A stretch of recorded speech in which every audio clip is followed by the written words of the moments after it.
Bismillahirrahmanirrahim. Yang ketiga, mendidik anak perlu keikhlasan. Mendidik anak perlu keikhlasan. Ikhlas adalah merupakan ruh dari setiap amalan.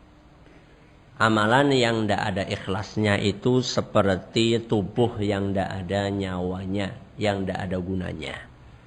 Termasuk amalan yang perlu keikhlasan adalah amalan mendidik anak. Apa maksudnya Ustadz? Maksudnya adalah ketika kita mendidik anak, mari kita canangkan niat dalam-dalam di hati kita bahwasanya tujuan kita untuk mendidik anak adalah semata-mata untuk mengejar ridho dari siapa? Dari Allah Subhanahu wa taala. Ini perlu untuk sering diingatkan. Kenapa? Karena kenyataannya ada di antara orang tua yang perhatian sekali dengan pendidikan anaknya. Tapi mohon maaf, ternyata dia tidak ikhlas. Dia mendidik anaknya supaya baik. Tujuannya apa? Tujuannya supaya menjadi buah bibir. Di mana? Di sekolahan. Supaya menjadi buah bibir di lingkungannya. Supaya dikatakan, oh anaknya Pak Fulan sama Bu Fulan itu luar biasa menurutnya. Luar biasa taatnya. Ini orang mendidik bukan karena ikhlas. Tapi karena mengejar pujian orang lain. Ya, maka ini kita harus perhatikan niat ini. Orang yang ikhlas, dia akan memiliki kekuatan yang luar biasa di dalam mendidik anaknya. Apa Ustaz kekuatannya? Satu, orang ikhlas aktivitasnya akan terasa ringan. Orang ikhlas aktivitasnya akan terasa ringan. Mengurus anak capek enggak? Capek? Masa? Jenengan kan enggak ganti popok. Ganti popok enggak? Hah? Enggak? Enggak apa? Iya. Iya apa enggak? Hah? Ya ada yang ganti, ada yang kalau misalnya kita lihat aktivitas mulai dari bangun tidur sampai tidur kembali mendidik anak itu luar biasa capeknya. Ya. Ini belum selesai yang pipis anak pertama, nah, sudah anak yang kedua minta susu. Belum ini minta susu selesai, yang ini berantakin baju. Belum ini selesai, yang ini mainan air di kamar mandi. Sabrek pekerjaan. Itu baru masalah anak, belum masalah nyapu kebersihan rumah, belum yang lain-lainnya. Capek yang namanya mendidik anak. Mengurusi pekerjaan rumah tangga juga capek sekali. Makanya apa? Makanya di sini kita dibutuhkan bagaimana caranya supaya amalan tersebut, aktivitas tersebut terasa ringan. Caranya adalah dengan mengikhlaskan niat kita. Kenapa? Karena yang namanya aktivitas seberat apapun kalau misalnya dilakukan dengan tulus dan ikhlas, maka aktivitas yang berat itu akan terasa ringan. Kebalikannya, aktivitas seringan apapun kalau misalnya dilakukan dengan rasa bebeh, dengan tidak ikhlas, tidak tulus, maka akan terasa berat. Makanya panjenengan supaya ringan aktivitasnya, terutama ibu-ibu ya. Saya katakan kepada ibu-ibu, para akhwat, para ummahat ya. Kalau misalnya Anda pengen aktivitas di rumah itu terasa ringan, lakukanlah dengan perasaan yang tulus. Saya pernah suatu ketika membebaskan istri dari pekerjaan rumah tangga. 1 hari. Nah, cuma apa? 1 hari. Saat itu saya sama kakak ipar, ayo mas, kita bebaskan istri-istri kita dari pekerjaan rumah tangga. Mari kita garap sendiri pekerjaan rumah tangga. Ya biasa masih pengantin baru. Kalau sekarang kayaknya belum. Ya, ayo kita bebaskan istri kita. Ayo kita yang masak sekarang, kita yang bersih-bersih.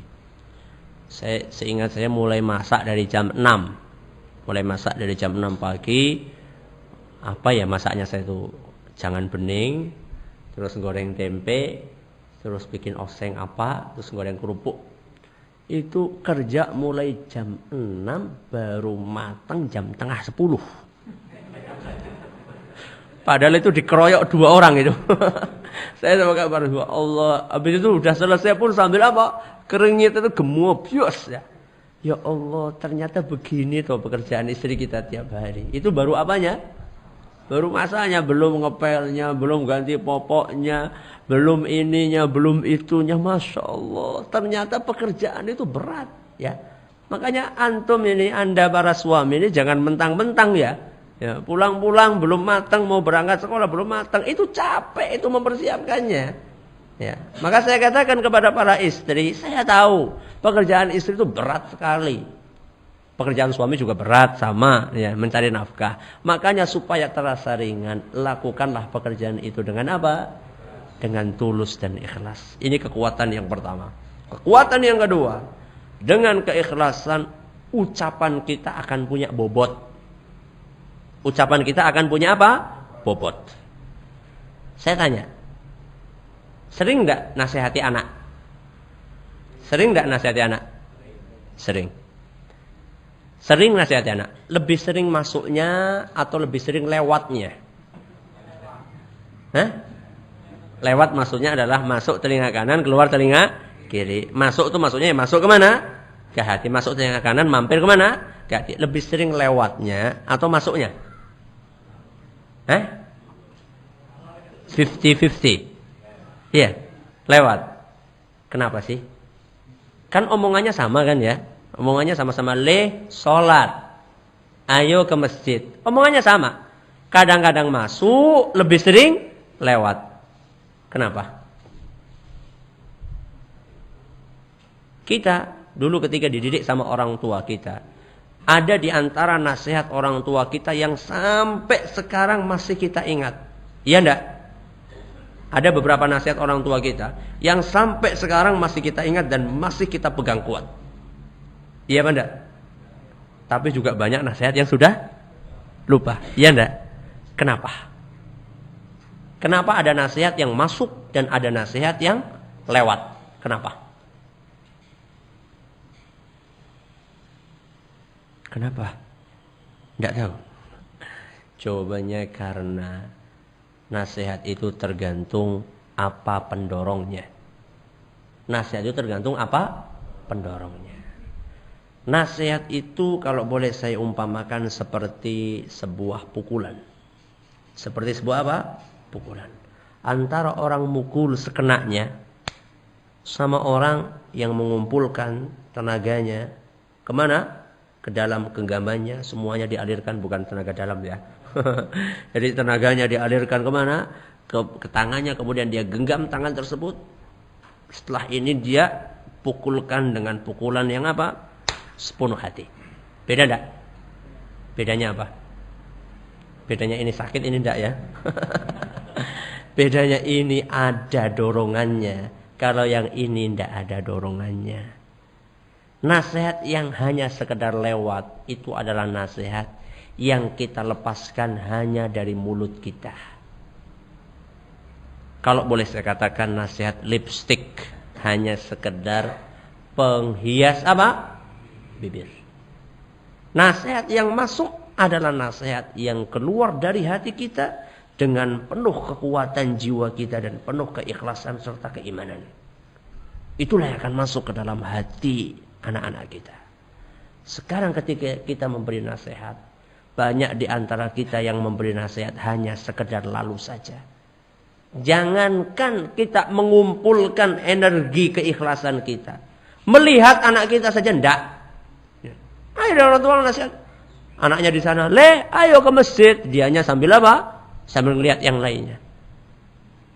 Menyetorkan muka saja kepada anak Anda. Bagaimana kita akan serius dalam menasihati anak kita? Ya. Masih banyak di antara orang tua menasihati anaknya hanya sekedar lalu saja. Sambil dia melakukan aktivitas yang lainnya, dia ngomong sama anaknya. Sehingga anak itu tidak merasa diperhatikan sama orang tuanya. Si bapak menasihati anaknya sambil membenarkan kursi. Tok, tok, tok, kamu tuh kayak gini ya. Anaknya ya sama, sambil gambar. Anaknya dengarkan nasihatnya sambil gambar. Si bapak memberikan nasihatnya sambil apa? Sambil memperbaiki kursi. Ibunya juga sama saja. Nasihat model apa seperti itu? Ya. Tapi manakala nasihat itu kita sampaikan dengan penuh keikhlasan dari dalam hati kita. Ya. Kita ingin memberikan nasihat ini dengan tujuan supaya anak kita menjadi anak yang soleh, yang berbakti, bisa menjadi penghuni surga bersama kita nanti insya Allah. Maka insya Allah saat itu nasihat kita akan masuk ke dalam hati anak kita. Tapi manakala nasihat yang kita sampaikan sambil lalu saja begitu saja, ya wajar seandainya nasihat tersebut masuk telinga kanan, keluar telinga kiri. Ya. Ini kekuatan yang kedua. Kekuatan keikhlasan, ucapan kita akan lebih berbobot. Di antara kekuatan keikhlasan pula yang ketiga, anak kita akan mudah diatur. Anak kita akan mudah diatur. Jadi manakala kita mendidik anak kita dengan penuh keikhlasan, anak akan bisa menangkap dan jangan pernah meremehkan pengamatan anak kita. Anak kita itu masih bersih. Anak kita itu masih suci. Makanya dia itu lebih tajam penglihatannya. Dia bisa merasakan suasana hati orang tuanya. Apakah orang tuanya ini sedang nyaman hatinya? Apakah orang tua ini sedang ikhlas? Apakah orang tua ini sedang apa? Anak-anak kita bisa merasakan. Makanya manakala kita mendidik anak kita dengan penuh ikhlasan, karena kita ingin supaya anak kita menjadi anak yang baik, maka saat itu insya Allah anak kita akan lebih mudah diatur. Banyak di antara kita yang mendidik anak kita bukan dengan keikhlasan. Makanya anak kita susah diatur. Karena apa? Karena tujuannya tidak ikhlas. Ya. Dan anak kita juga merasa bahwasannya orang tuanya itu mendidik dia sekenanya. Dan itu bisa dirasakan oleh anak kita. Maka kalau misalnya kita ingin anak kita bisa merasakan. Atau bisa mudah diatur. Maka ikhlaskanlah niat kita ketika kita mendidik anak kita. Dan ini perlu latihan. Ikhlas itu perlu latihan. Kayak orang pengen lari 10 kilo. Dia harus latihan. Hari pertama lari berapa kilo? 1 kilo. Nanti lama-lama naik. Sampai akhirnya bisa. Itu perlu latihan. Keikhlasan. Makanya coba kita. Dari hal-hal yang remeh. Panjenengan pernah enggak ngalami jam 12 malam lagi enak-enaknya tidur, dibangunkan sama tangisan anak, pengen apa? Pengen mimik susu. Pernah enggak? Pernah? Apa enggak bangun? Pernah kan ya? Pernah, mungkin ada di antara kita dibangunkan sama tangisan anak kita karena anak kita lapar atau pengen mimik susu, haus.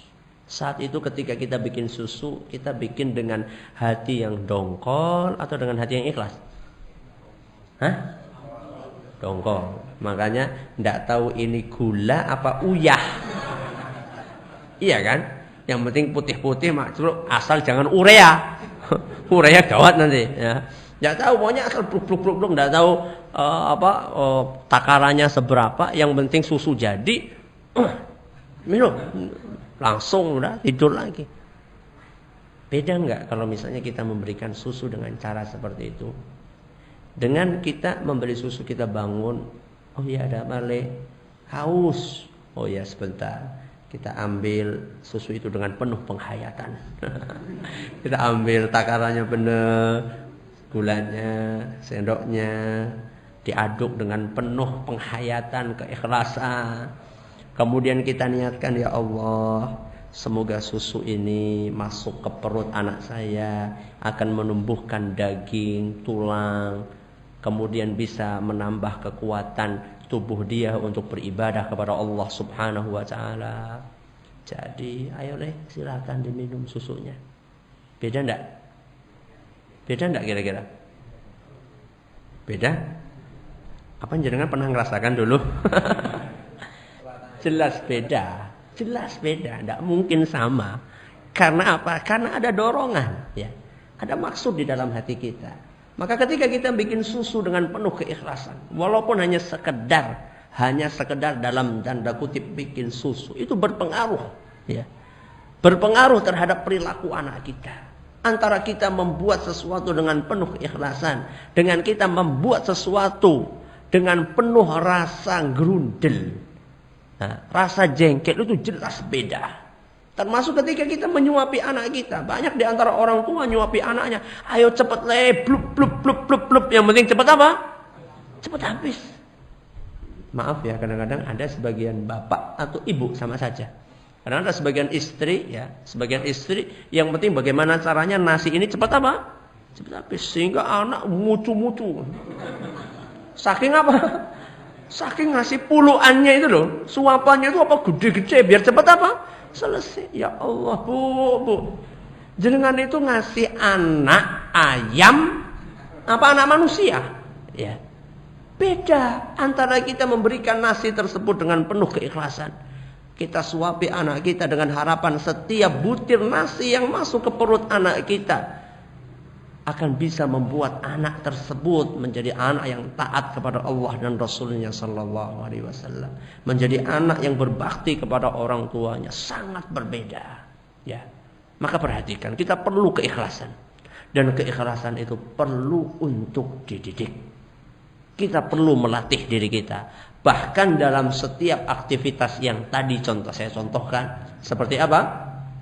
Seperti buat susu atau menyuapi, apalagi dalam aktivitas pendidikan, menyuruh anak kita, menasihati anak kita, melarang anak kita, semuanya butuh keikhlasan. Ini jurus yang keberapa?